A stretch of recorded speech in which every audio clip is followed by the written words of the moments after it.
En esta noche volvemos a estudiar el pasaje en Mateo capítulo 17, justo después de la transfiguración del Señor Jesús, cuando Él se transfiguró, mostrando su poder y gloria de su reino venidero ante tres de sus discípulos, aquellos más allegados, Pedro, Jacobo y Juan.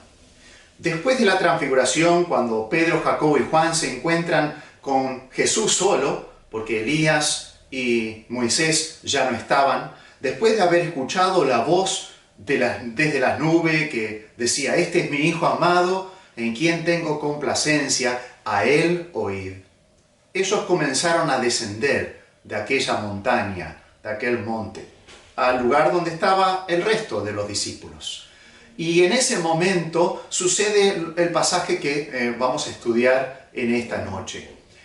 Los discípulos, estos tres discípulos, tenían una inquietud.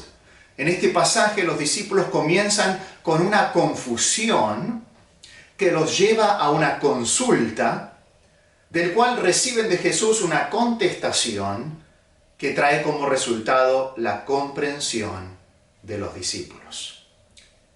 Y como creyentes también, muchas veces nosotros no comprendemos una verdad o un pasaje bíblico y necesitamos buscar a Dios para obtener entendimiento.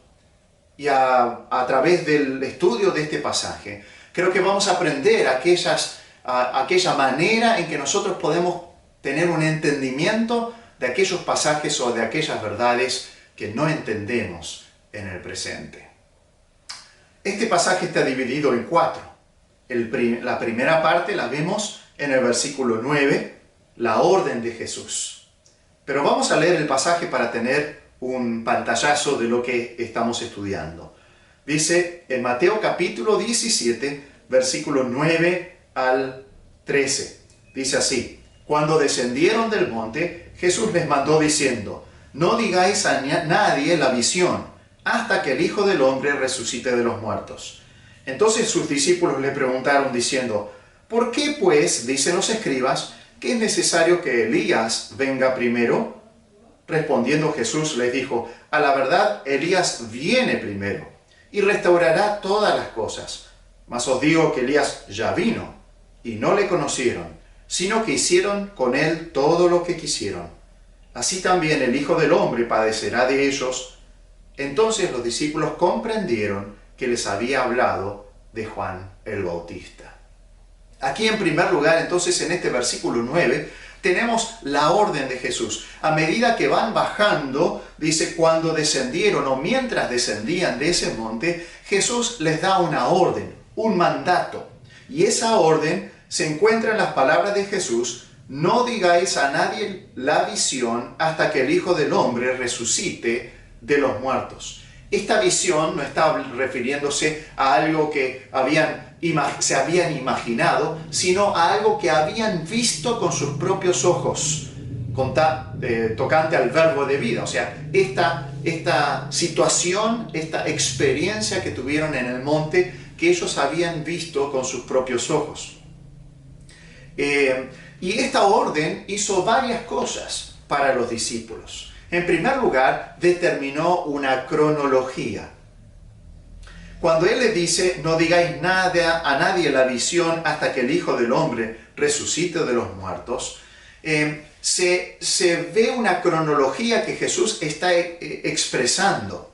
Su venida con poder, o sea, el cumplimiento más lleno y completo y final de esta visión, de esta vislumbre que habían visto los discípulos, ese cumplimiento del reino venidero con poder y gloria del Señor Jesús en el futuro, sucedería después de la resurrección, o sea, de la muerte y de la resurrección del Señor Jesús.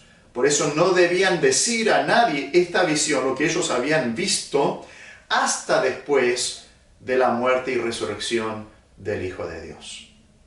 Entonces, Jesús ahora está determinando una cronología. Él no vendría a establecer su reino hasta después de morir y resucitar de los muertos. Pero también determinó una tarea para los discípulos. Entre la muerte y resurrección de Jesús y su segunda venida con poder y gloria, ellos debían hacer algo, debían transmitir un mensaje, tenían una tarea para hacer, porque les dice, no hablen a nadie en cuanto a esto que ustedes acaban de ver hasta que resucite de los muertos. O sea, comenzando de la resurrección de los muertos de Cristo, los discípulos iban a tener una tarea, contar a otros lo que habían visto, ser testigos de lo que ellos habían visto, oído, tocante al verbo de vida, tocante al Hijo de Dios, tocante al Señor Jesucristo. Entonces, aquí este mandato, esta orden determinó una tarea futura para estos discípulos que debían transmitir lo que ellos habían visto. Pero también determinó parte del mensaje. La segunda venida de Cristo, o sea, su venida con poder y gloria para venir al mundo, para reinar y establecer su reino, el reino de Dios, estaría basado sobre su muerte y resurrección. O sea que Cristo no iba a poder venir en su segunda venida antes de morir y resucitar. Su segunda venida estaría basada sobre su muerte y resurrección. Lo que vemos en esa verdad es que no hay reino sin cruz. No hay vida eterna sin la victoria de Cristo sobre la muerte.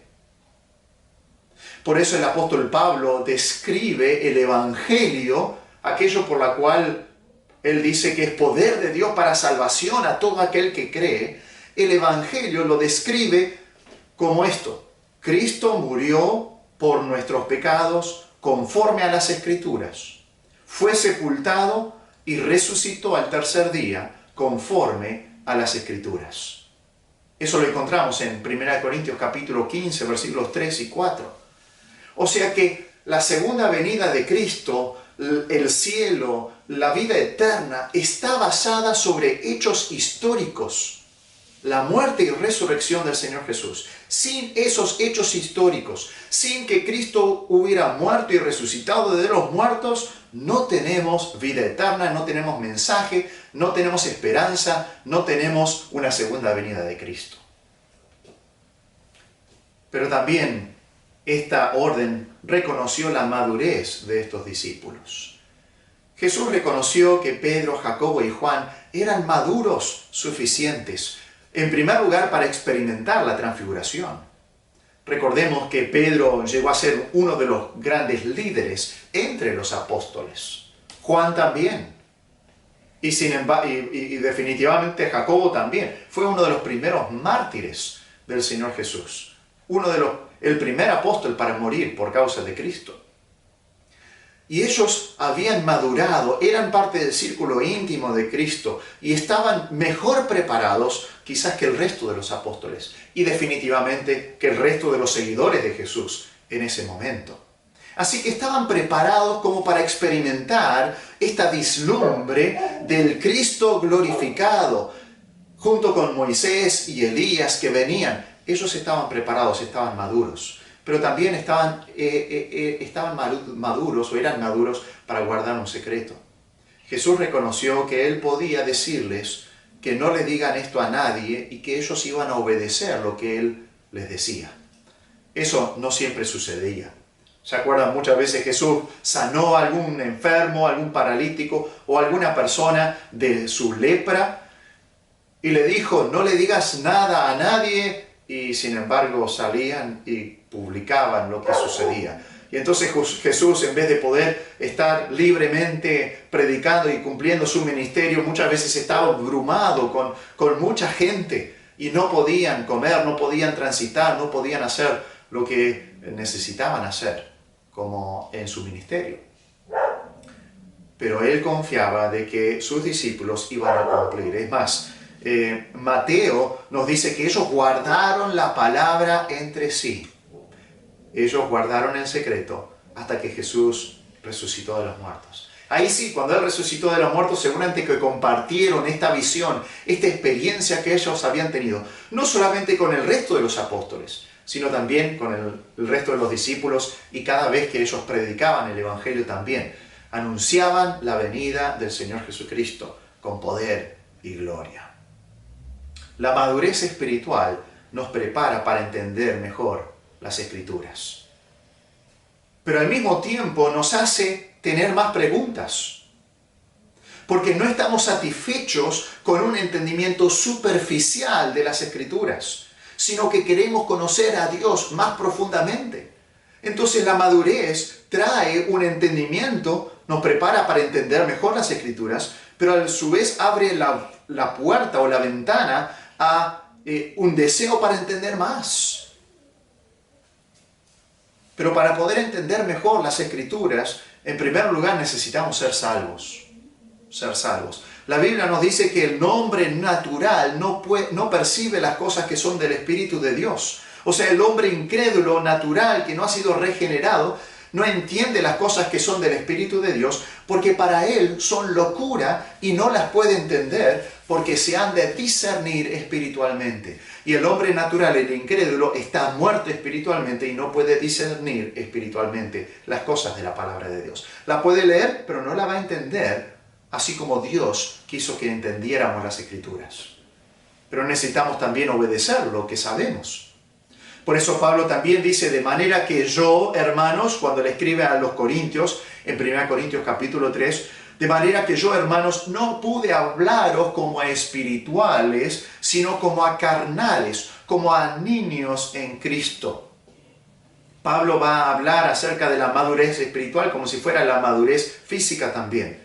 Y entonces, así como un bebé primero puede solamente tolerar leche, ¿sí? Y luego, a medida que va madurando y creciendo, puede comer comida sólida y luego carne. El bebé espiritual también. Y una persona que no ha aplicado, no ha obedecido aquello que ya sabe del Señor, queda como un bebé espiritual y no madura espiritualmente, no crece. Y por eso Pablo les dice, os di a beber leche y no vianda, porque aún no erais capaces, ni sois capaces todavía. Eso les dice en 1 Corintios capítulo 3, versículos 1 al 2.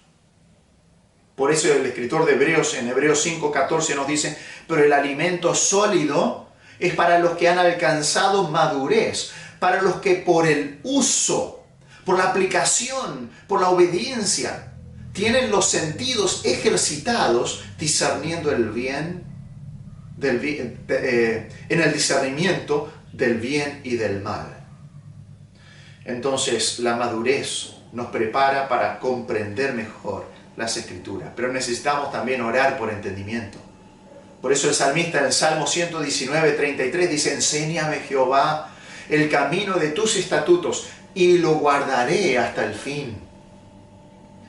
Salmo 143:10 nos dice, enséñame a hacer tu voluntad, porque tú eres mi Dios. Tu buen espíritu me guíe a tierra de rectitud. Hermanos, necesitamos, cuando no entendemos, necesitamos orar por entendimiento. Pedirle a Dios que nos enseñe su palabra. Cuando abrimos la Biblia todos los días, debemos orar pidiendo entendimiento de lo que vamos a leer. Porque por sí solos no podemos entender la palabra de Dios. Y por eso necesitamos la iluminación también del Espíritu Santo. Por eso el apóstol Pablo en 1 Corintios 2:12 dice, y nosotros no hemos recibido el espíritu del mundo, sino el Espíritu que proviene de Dios, para que sepamos lo que Dios nos ha concedido. Necesitamos la iluminación del Espíritu Santo en nuestra mente y en nuestro corazón para comprender las Sagradas Escrituras. Pero también necesitamos estudiar diligentemente. Pedro, cuando él dice en 1 de Pedro 1, 10 al 11, les escribe a estos creyentes y les dice acerca de los profetas, dice que profetizaron de la gracia destinada a vosotros, inquirieron y diligentemente indagaron acerca de esta salvación, escudriñando qué persona y qué tiempo indicaba el Espíritu de Cristo que estaba en ellos, el cual anunciaba de antemano los sufrimientos de Cristo y las glorias que vendrían tras ellas.